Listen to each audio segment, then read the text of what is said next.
I'm the scat man. Yo, do, do, do. Skimmy, dimmy, ding, yo, do, do, do. Yo, do, do, ba, ba, ba, ba, dee, ba, ba, ba, ba, do.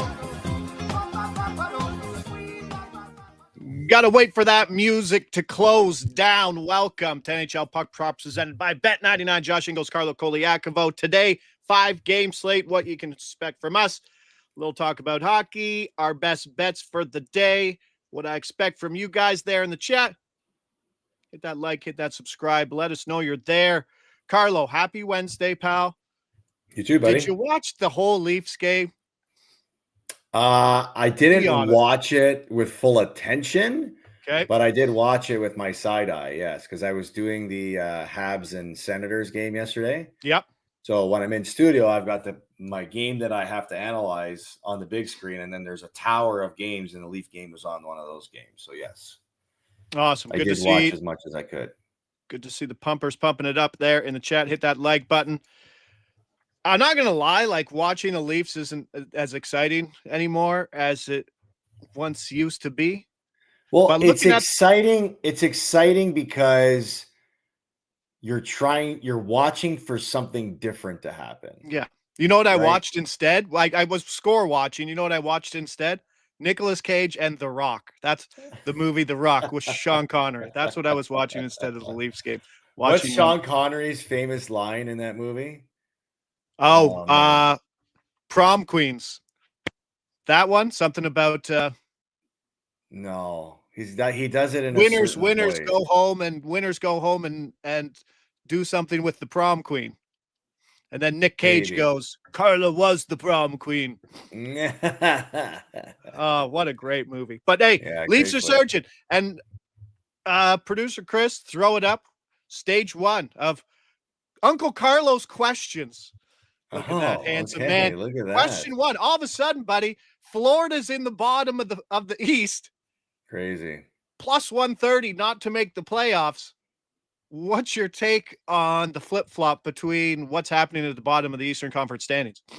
Well, yesterday was a big game because it featured two teams that met in the second round of the playoffs last year and went to Game 7 between the Maple Leafs and the Florida Panthers that were tied for the worst record in the Eastern Conference. So you kind of figured the team coming out of that game yesterday, victorious or on the losing end, was going to be a topic of conversation. Well, the Leafs win, and they win in convincing fashion. Probably their best, most complete game we've seen them play all season. And then on the Florida end, like, could you imagine if the Leafs lost that game, what the conversation in Toronto would be like? Oh my God, they still can't beat Florida. Florida's broken them going back to the playoffs last year. Now they're last place. There's 6 points out, potentially 8 points out of a playoff spot. And so the Leafs win and everything is good in Toronto now, at least for the moment. You've won 3 of the last 4. You've had 2 really good wins back to back. But no one's really talking about Florida. And I guess you earn that type of respect with the track record that they've built of going to 3 straight Stanley Cup finals. But when I look at this team, and I don't want to make excuses for injuries, but you look at the guys that they're missing: Tkachuk, Barkov, Kulikov, Luostarinen, Verhaeghe didn't play yesterday. But more importantly, I think what needs to be mentioned when analyzing Florida, the same way that you would probably analyze the Toronto Maple Leafs and the struggles this season, is that I point the finger at Toronto's struggles this early in the season strictly on goaltending. Okay? Look how much better this team has looked over the last 5 games since Joseph Woll has returned. Is it safe to say that Joseph Woll has given them confidence because of the goaltending he's giving them to win hockey games again? It's safe to say that, right? Yes. You look at Florida with all the injuries that they're dealing with all the mileage that this team has endured over the last 3 seasons. Part of their struggles that nobody's pointing out is Sergei Bobrovsky in net. This guy's an .883 save percentage. So can you factor in the mileage On a guy like Sergei Bobrovsky, I think absolutely. And that's why maybe you feel a little bit more concerned about Florida today, where it's like this guy's played so much hockey and has had to be dependent on so much in Florida that are we finally seeing the team run out of gas? This is also a guy that loses like 20 pounds of water weight in a game. Each game. He looks like a wet, soggy rat when he's done, right? when he takes his gear off. You talk about like, and I don't want to give up on a team like Florida because they're a team that if they get into the playoffs, nobody wants to play them. These are also the same conversations. Sorry to cut you off, but these are the same conversations we were having about Tampa Bay 3 years ago. And like, wow, Vazzy's playing 65 games a season plus 25 in the playoffs. I think it's warranted that we have and amplify those. I think there's a conversation that's appropriate for this Florida Panthers team that maybe we expected this to happen last year where they would finally break down a little bit because of all the hockey they've played. Maybe this is it this year.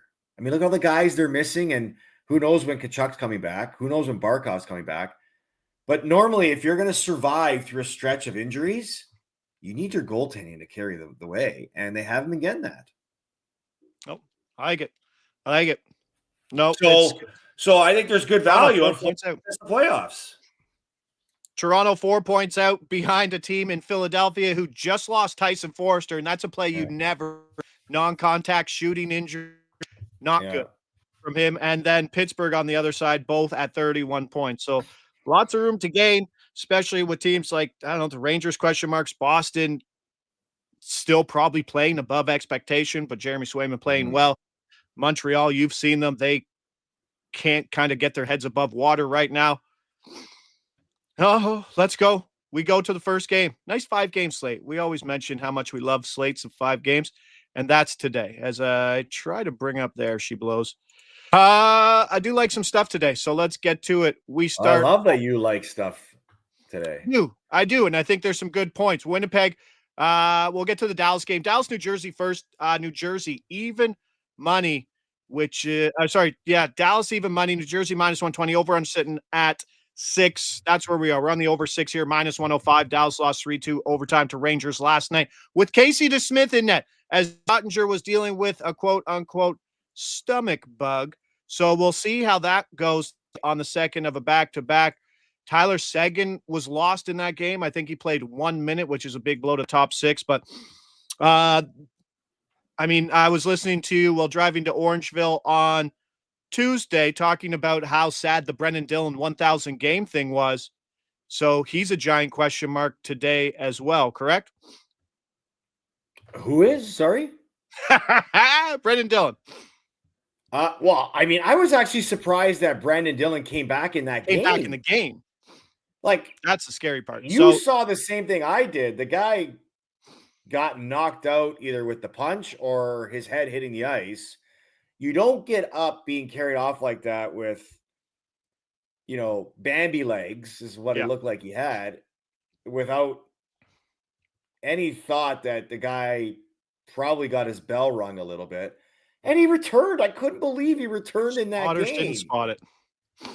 I don't know how you didn't spot that. I mean, think about what his memory of his 1,000th game is going to be like. That's a horrible memory when sharing with people that, hey, I got knocked out in my 1,000th game.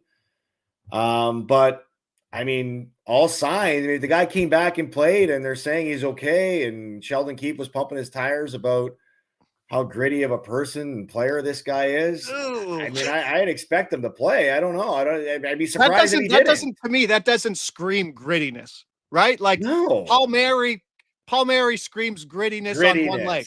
Yes. You taking a shot in the head and getting back into the game is probably not the best thing to do for your career. Correct.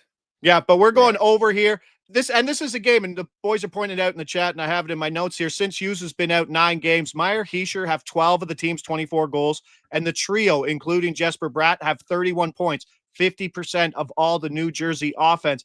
And when you're looking at these two teams, and if you're betting lines and if you're betting player points, there are not 2 teams in hockey who are relying on 3 or 4 more people than these 2 clubs. And Dallas with Rantanen, Hintz, Wyatt Johnson, and Jason Robertson. Those 4 guys have 21 goals over that same 9-game stretch as New Jersey and 43 points compared to 54 points for everyone else and 15 goals.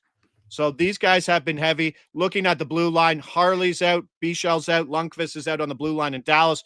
Brett Pesce was skating, but with a non-contact jersey, so I don't believe he will be back. If you're looking for some value that there always is in the NHL point market, see what happens with Tyler Seguin today with that spot with Robertson and Hintz and power play too. Who jumps up? Interesting to see. And as always, he's going to play with the way he left last game, right?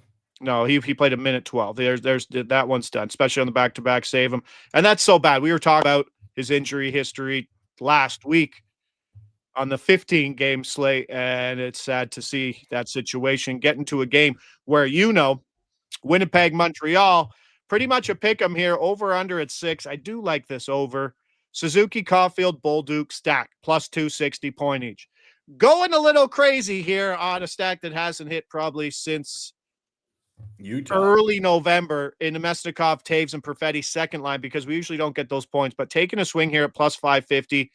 And then Bet 99 stack boost is probably just going to be taken from this game. It's going to be Scheifele, Connor, Caulfield, Suzuki, boosted from plus 325. Hopefully get that up to plus 400. Montreal coming off that 5-2 loss last night, which was a tough spot in terms of schedule. They were coming from Colorado, weren't they? Yeah. So what did you see? What did you see out of them last night? And how much are you expecting out of a Jakub Dobeš start as his play is kind of falling off the cliff too? Well, Montembeault struggled last night again, which is kind of disappointing because he came off one of his best starts of the season in Vegas, and you wanted to see that carry over into his next game. Ottawa was coming in playing their 7th game on their 7-game road trip. And so they played more inspired than than Montreal did. And Brady Tkachuk played like a possessed player yesterday, scoring his first of the season and helping Ottawa finish off a really good road trip at 4-3. And what I saw was a team that you expected to play with more energy, with the Montreal Canadiens coming home after only a 3-game road trip back in the Bell Center, maybe using the crowd that they could feed off of. They got the early goal, but it was short-lived because 24 seconds later, Ottawa tied it. And it just seemed like that was enough to shift the momentum into Ottawa's favor, where they played in control for most of the first. They get the late goal. They go into the period with a 2-1 lead, and then they completely outplay Montreal in the second period. And it just seemed like Montreal was a team coming off of a 7-game road trip because they were lifeless and they lacked energy and couldn't find any way to climb back out of that. I know. I think if you're looking for a Montreal angle, like that was the game that, maybe the bad energy left them. And maybe this is the game against Winnipeg where they find their game back. But you're playing a Winnipeg team that had a players only meeting in Buffalo the other night. Yeah, I was just going to say that they held one the other night. Winnipeg is 1-5 straight up in their last 6. And I know we kind of crapped on giving a goalie MVP last year, but it's kind of showing how much he means to this team, and Connor Hellebuck, who won't be back for until the beginning of January, because all of a sudden you have Eric Comrie, who I believe was pulled in the first period of his last start, and then what's the other goalie's name? Thomas Milic. Thomas Milic. Thank you very much. And we haven't seen. I should have let you try to say it. I know. I had it in my notes. I'd have to phonetically put it in my notes. There's another guy coming. Who? It's another goalie coming up who I have. From where? Who is it? Oh, it's the backup goalie in Anaheim because Peter Mrazek and Dostal is out. So they have Billy Huso and Vyacheslav Buteyets. So that's my new. What favorite about Laurent Brossoit? Oh, come on! You put a French accent on anything and make it sound okay. Laurent Brossoit, who all of a sudden everybody wants to trade for, which makes no sense for me. But sure, that's the goalie market right now. Montreal, as not good. Hellebuck is expected to miss around 24 games of the season. Can Mm. Winnipeg, who is also, as I look at the standings, kind of in that Florida spot of 26 points, 2 points out of the wild card, can they lose their season? Yeah, absolutely they could. I mean, you just talked about it. A Hart Trophy was given to a goalie last year, and it was Hellebuck. And so, like a huge part of that Winnipeg team's success is because they've got Hellebuck in the net, and they're allowed to play and stay disciplined in their structure. Well, now you don't have Hellebuck in net. Goals are going in that they're not used to seeing go in, and now you have to break out of your structure, and it throws everything off with the team. So, I don't think Winnipeg has a choice. They have to stick with the two guys that are there unless they go out and trade for somebody. I think for Winnipeg, there's got to be a recognition that, okay, guys, we have to change the way our play, and we have to be more disciplined with our structure, regardless of goals going in or not. We have to rely on the identity that we've built because we're one of the best structured team in the league. When I say structure, I'm talking about being disciplined in your positioning, right? Yeah. In the defensive zone, in the neutral zone, in the offensive zone, and you pounce on teams' mistakes. You wear them down. Well, you could do that when you've got a guy back there that's going to stop everything in Hellebuck. When you don't, it exposes you. And right now they're being exposed. Yeah, hopefully a loose game there tonight. We'll get one more game in here before we get to Carlos' questions, version 2. Buffalo at Philadelphia. My two teams who are maybe the two most inconsistent teams in all of hockey playing tonight. Pretty much a pick 'em. Josh Norris for a point is crazy value at plus 110. Plus 110. PP1, line 1, 3 points in his first game back. But let's take that full line. Benson, Tage, Norris. Plus 350 for a point, because we need to wait and see what happens with Philadelphia with Tyson Forrester. There could be some juggling. He was playing on the top line. He was playing PP1. So lots of things moving in Philadelphia. Season debut for Norris. Last game, 2 goals, 1 assist in 15 and a half minutes, plus a power play assist. So we should see that time on ice go up. Both teams are winning, surprisingly. Philadelphia 6-3-1 in last 10. Buffalo 6-4 straight up in their last 10. The under has hit just twice over the last 10 meetings, and the top line in Buffalo looks good. The second line, Zucker, McLeod, and Quinn, is plus 475 for a point. This game could finish 1-1, or this game could finish 5-4. I mean, you got to see, Norris, all of a sudden, you look at this Buffalo team and you kind of look at the lines and you're like, there's a lot of young talent that like could kind of develop something when you got like Doan on the third line. If you had to power rank Philadelphia and Buffalo, who I think are pretty similar right now, which team do you think finishes above the standings at the end of the year? It's a difficult question, but I like, it's got to be plus or minus 4 points for these two types of teams. No? Yeah. I mean, look, I like Buffalo. The encouraging thing about Buffalo right now is that they've had to survive up until this point with a lot of missing bodies. And now they've injected those bodies back in the lineup, and they've actually looked like they've played better. So you think that there's room to improve there for Buffalo, right? I like Buffalo tonight. Yeah, like for Philly, I mean, Forster's a big player, but do you think Philly can keep this up? No. Right? Like Trevor Zegras has had a really nice turnaround and a resurgence in his career, finding a nice home in Philly. They haven't gotten the level of play or production that they wanted to see in Mitchkov's play just yet. Like, what's the ceiling for Philadelphia? I think there's a higher ceiling for Buffalo right now than there is Philadelphia. Ooh, I like it. I like that. Higher ceiling for Buffalo. I'll take it. Looking over there at the chat, someone was saying all games over 5.5, 10-1. I actually put in all games over 6, except for the Anaheim Utah game, because I thought that at 6.5 seemed a little high. But this is also a good slate where you get 3 7:00 early games, 2 late games. This is a game where I don't tell people to do this, but in my degeneracy, I'm probably out there putting all games over 1.5 first period goals. It's just a fun market to play. and then I get greedy, and then I'll go both teams to score in the first period, and it doesn't stop. But I think today's a good day for goals. The over 5.5 parlay, those are alternate lines? Correct.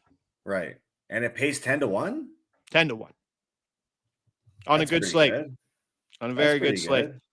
It's actually really good. Yeah, he's in. He's in. All right. Carlos, Uncle Carl, questions number 2. Let's see what we pulled up here. Look at that beauty. Look at that. Look at those mitts. Yeah, the good old days. That looks almost like Eric Lindros setup too, right? Like the lid. You don't see it? Really? You don't see it? Go back for. Oh yeah. Oh yeah. I can see it. I think Lindros was wearing that exact same lid when he was in Toronto. Yeah, I think you're right. Okay. That's where I got it from. I was like, I want to look like Big E. Yeah. Taking Big E's helmet. That's probably not the best thing. Bedard scored another fantastic goal. Like that goal. It's unreal. It's like if you had to choose, I'm choosing him over Celebrini right now. Right? Like you just can't get goal scorers. They don't exist. Yeah. Consistently. I can't believe that. Here's your question. If they don't take him for Team Canada, like what kind of backlash are you looking at? Oh, huge. I mean, look, and somebody had to remind me that the team doesn't get picked for another month. And I agree. And Braden Point's down. But if you're asking me to pick a team today, and that's what people are asking me, pick a team today. How do you keep Bedard and Celebrini off this roster? They are 2 and 3 in league scoring. What? Yeah. I don't get. What's your argument? Oh, none. Because they're too young. Oh, because we want other guys to play the roles. Who cares about roles? Who cares? I understand there's certain guys that can play certain roles, but if you just take the best players and you ask the best players to play certain roles, I'm pretty sure they would happily accept them. And hey, guess what? What did Canada run into at the Four Nations after Game 2? They couldn't find anybody to play with McDavid. I mean, You don't tell me those guys can. I mean, Canada has the top 3 scoring leaders in the NHL. We're talking about whether 2 of them should be on that team. To me, it makes no sense. And everybody's like, oh, well, where are they going to fit? I'm like, well, they're playing like top 6 forwards. Play them in the top 6. Your top 6 right now is McKinnon, Crosby, and Reinhart. And that's questionable whether. Why is Reinhart a top 6? Because he is. He will be. He'll be the one. He just goes there. Okay, but McKinnon, Crosby, McDavid, Celebrini, Bedard. Yeah. So that's it. And then the second line is McDavid, Celebrini, and Bedard. There's your top 6. I don't know why you can't do that. That's your top 6 right now. There you go. You're gonna put Brad Marchand in the top 6. You're gonna put Braden Point. You're gonna put Mitch Marner in the top 6. I don't know. The argument that people are trying to make about why these guys shouldn't be on it, makes no sense. It's like, guys, if these guys are clearly playing at the top of their game and they're performing as good as any of the best players in the game, how can you keep them off of this? Yeah. Doesn't make any sense. He's the only guy wake up every morning to go watch his highlights. Who, Bedard? Yeah. Probably. No, that's what I do. He's the guy I'll wake up. He's the only guy you wake up to. Yeah. He's the only guy. Him and Crosby are the only 2 guys right now that I'll go see, because Crosby's level right now is effing unreal. The hockey that Crosby's playing with Hayes and Rust or Kindle, or he's not playing with a ton of talent beside him, but he's getting it done. Pittsburgh just doesn't have a lot of talent. Speaking of teams that have lots of talent, we go to Anaheim, Utah at Anaheim, another pick'em game, total sitting at 6.5. We're going to go McTavish for a point, plus 105. Utah has dropped 4 in a row and is on a 4th game of a 6-game road trip that goes to Vancouver for Friday and Calgary on Saturday. This is a tough schedule spot for them. Anaheim is returning home from a 2-game trip, St. Louis, Chicago. They went 1-1. And that was, they're 11 games past their 7-game winning streak, and they're 5-6 straight up. Dostal is out. He's on the IR until the middle of the month. Peter Mrazek is day to day, leaving Ville Husso and Vyacheslav Buteyets, who I don't know if that's a real person. Kreider, Carlson, Terry, Seneca, McTavish, Gauthier. Those are the lines, and I really like that Seneca, McTavish, Gauthier line, but I think I'll just take the McTavish point at plus 105. McTavish 8 points in his last 7 games, point in 6 of 7. On the other side, we'll have probably Keller, Schmaltz, and Peterka line 1, and we can shoot Barrett Hayton to the sun. He's down to line 4. Thank God. He's getting lots of opportunities and it does nothing with him. And he hasn't got a point, to the dismay of my accounts.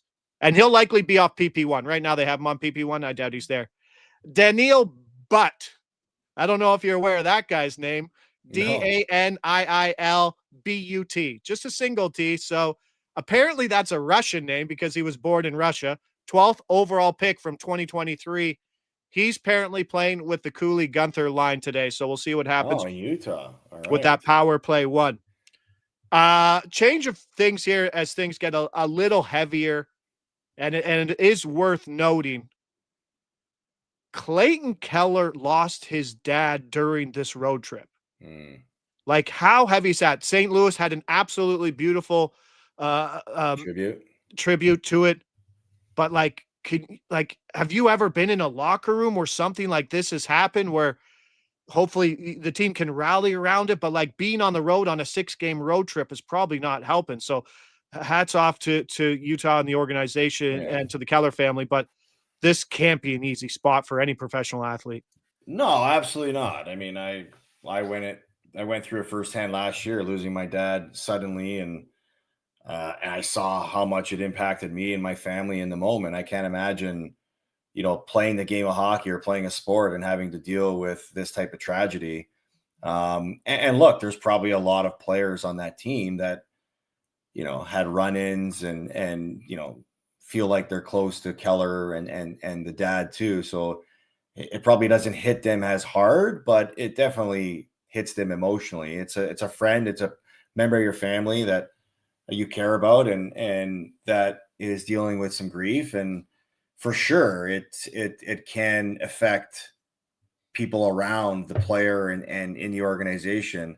When something, that can tug on the heartstrings like a situation like this can. And so you feel for the family, the Keller family. Clearly the players in the organization are feeling it too, but there'll be a time and a place where they get to pay their respects to that. And, we live in a world where, you've got to find a way to still perform dealing with that stuff. Not Clayton Keller himself, but the players around the situation. So, and I'm pretty sure Keller would respect that and the players would, recognize that, Keller would love to be a part of it. And maybe, play with a little bit of extra energy and emotion and passion, doing it for the captain. Yeah. So stick taps for him for trying to work through this. Cause I mean, you could take time off, you could go through it, but he's grinding with the boys. So thoughts certainly with the Keller family there, and we'll wrap things up outside Washington, San Jose. San Jose plus 125 over under sitting at a flat 6. Logan Thompson has found his game, which is dangerous, but guess what? Back-to-back games here for Washington. So Charlie Lindgren will be in. He's 4-1 to the over. Lindgren is 6-2 to the over in his 8 starts this year. Washington continues to win. We pegged them kind of as the Vancouver of last 2 years ago that they would be this year. Guess what? They are not. Washington 8-2 straight up in their last 10 with 1 regulation loss. San Jose playing 500 hockey, but a tough schedule spot for Washington. This is their 3rd and 4. And surprisingly, only one team has more home wins than San Jose, and that's Colorado. Special teams going to play a big part in this. San Jose, number 1 penalty kill over the last 30 days. Washington, number 31. So they're winning, but having a terrible penalty kill. And something to look out for. Wenberg is a game-time decision after missing Tuesday's practice. Michael Misa and Jeff Skinner practice, so they could be back. So there's a lot of things moving. You got Ryan Leonard up to power play 1. He's plus 36 for a power play point.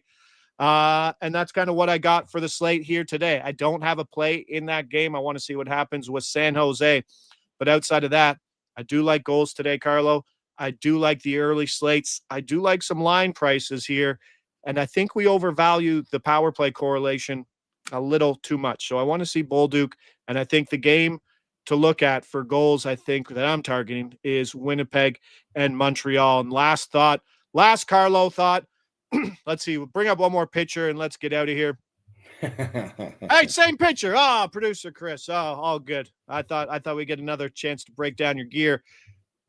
Jesper Wallstedt, how many games? Like Jesper Wallstedt is incredible. Like four shutouts. It's the save percentage is unreal. They're gonna keep rotating goalies day in and day out with Philip Gustafsson. I don't think they're gonna give him the leash. Calder, he's pushing it now because Schaefer's wearing down. They're playing him 25 minutes a night. You called it earlier in the season. It's going to be impossible for him to keep that pace after not playing full seasons in back-to-back years, I believe. Yeah. How many games does Wallstedt have to play, do you think, to get into the conversation, not just for the Calder, because he's there, but for the Vezina? Ooh, for the Vezina. I think for the Vezina, you got to play minimum 40 games. Do you not? Yeah. Linus Allmark won it at 49. Yeah. That seems about right.